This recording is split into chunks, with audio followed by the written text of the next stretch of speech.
Assalamualaikum warahmatullahi wabarakatuh. Saya Ahmad Irsyad Libat dari kelompok 2 mata kuliah kurikulum dan pembelajaran yang beranggotakan Muhammad Al-Fiqh Masuri, Siti Aisyah, dan saya sendiri. Pada kesempatan siang hari ini, kita akan membahas tentang komponen-komponen kurikulum yang akan kita simak di video selanjutnya.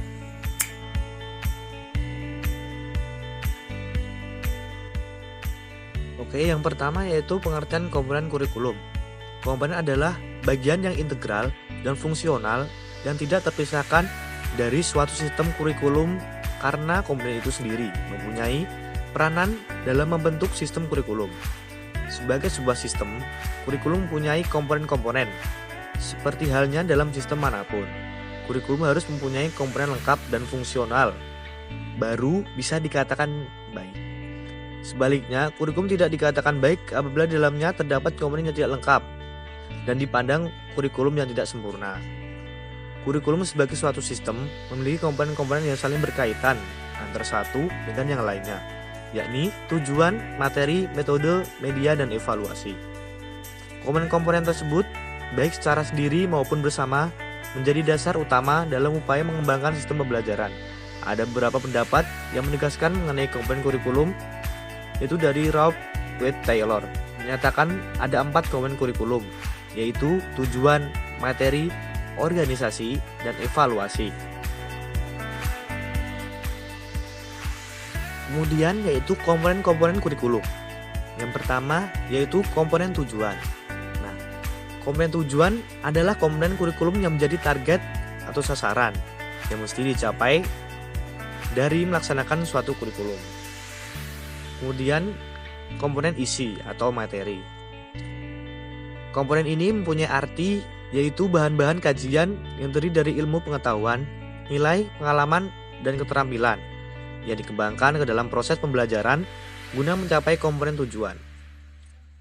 Kemudian yang ketiga yaitu komponen metode atau strategi. Strategi dan metode merupakan komponen ketiga dalam pengembangan kurikulum. Komponen ini merupakan komponen yang memiliki peran sangat penting sebab berhubungan dengan implementasi kurikulum. Kemudian yang keempat yaitu komponen media atau sarana dan prasarana.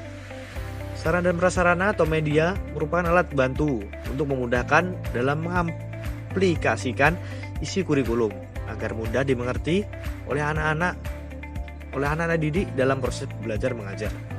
Kemudian yang kelima yaitu komponen evaluasi. Komponen evaluasi adalah komponen kurikulum yang dapat diperbandingkan seperti halnya menjaga gawang dalam permainan sepak bola. Memfungsikan evaluasi berarti melakukan seleksi terhadap siapa yang berhak untuk diluluskan dengan siapa yang belum berhak untuk diluluskan. Kemudian komponen kurikulum dalam perspektif pendidikan.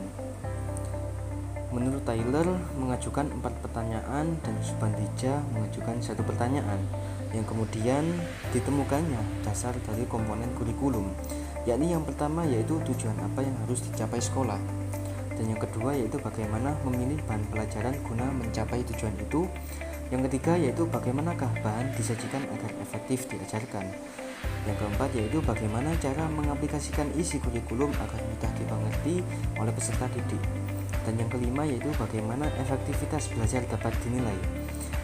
Berdasarkan pertanyaan itu, maka diperolehlah kelima komponen kurikulum, yakni yang pertama yaitu tujuan, yang kedua yaitu bahan pelajaran, yang ketiga yaitu proses belajar mengajar, yang keempat yaitu media pembelajaran, dan yang kelima yaitu evaluasi dan penilaian.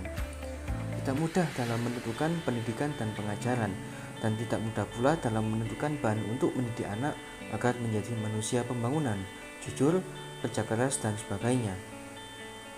Menentukan kegiatan belajar mengajar yang efektif tak kurang sulitnya karena keberhasilannya harus diketahui setelah nilai.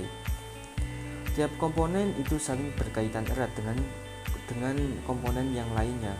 Jadi, tujuan berkaitan erat itu dengan bahan pelajaran, proses belajar mengajar, dan penilaian. Kita lihat komponen yang manapun ada hubungannya dengan semua komponen yang lainnya. Apa yang tampak pada bagian sebenarnya itu tidak mudah dalam pelaksanaan pengembangan kurikulum, apalagi dalam mencapai tujuan-tujuan yang bersifat umum terutama dalam bidang efektivitas. Kira-kira bahan apa yang paling serasi untuk membentuk manusia yang jujur, bertanggung jawab, takwa kepada Tuhan Yang Maha Esa, yang paling setia kepada janji, cermat, bersih, bijaksana, sopan, dan sebagainya. Tidak mudah untuk menentukannya, juga tidak mudah menentukan proses belajar mengajarnya yang tepat. Untuk materi yang selanjutnya ialah keterkaitan antara komponen satu dengan yang lainnya. Yang pertama, komponen tujuan. Komponen tujuan berhubungan dengan arah atau hasil yang diharapkan. Dalam skala makro, rumusan tujuan kurikulum erat kaitannya dengan filsafat atau sistem nilai yang dianut masyarakat. Bahkan rumusan tujuan menggambarkan suatu masyarakat yang dicita-citakan. Isi kurikulum merupakan komponen yang berhubungan dengan pengalaman belajar yang harus dimiliki siswa.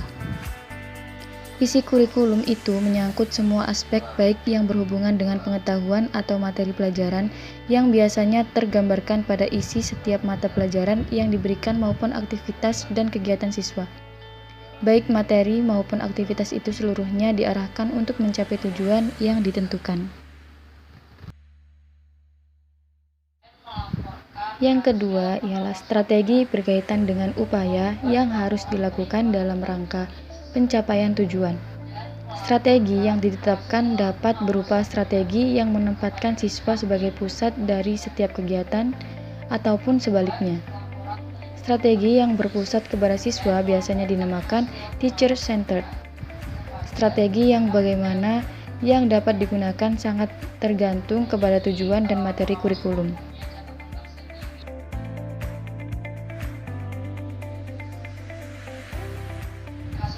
Yang ketiga ialah media sebagai sarana dan prasarana atau media merupakan alat bantu untuk memudahkan dalam mengaplikasikan isi kurikulum agar mudah dimengerti oleh anak didik dalam proses belajar mengajar. Yang selanjutnya ialah evaluasi. Evaluasi merupakan komponen untuk melihat efektivitas pencapaian tujuan. Dalam konteks kurikulum, evaluasi dapat berfungsi untuk mengetahui apakah tujuan yang telah ditetapkan telah tercapai atau belum. Atau evaluasi digunakan sebagai umpan balik dalam perbaikan strategi yang ditetapkan. Demikian presentasi dari kami. Apabila ada salah-salah kata, kami mohon maaf sebesar-besarnya. Terima kasih. Assalamualaikum warahmatullahi wabarakatuh.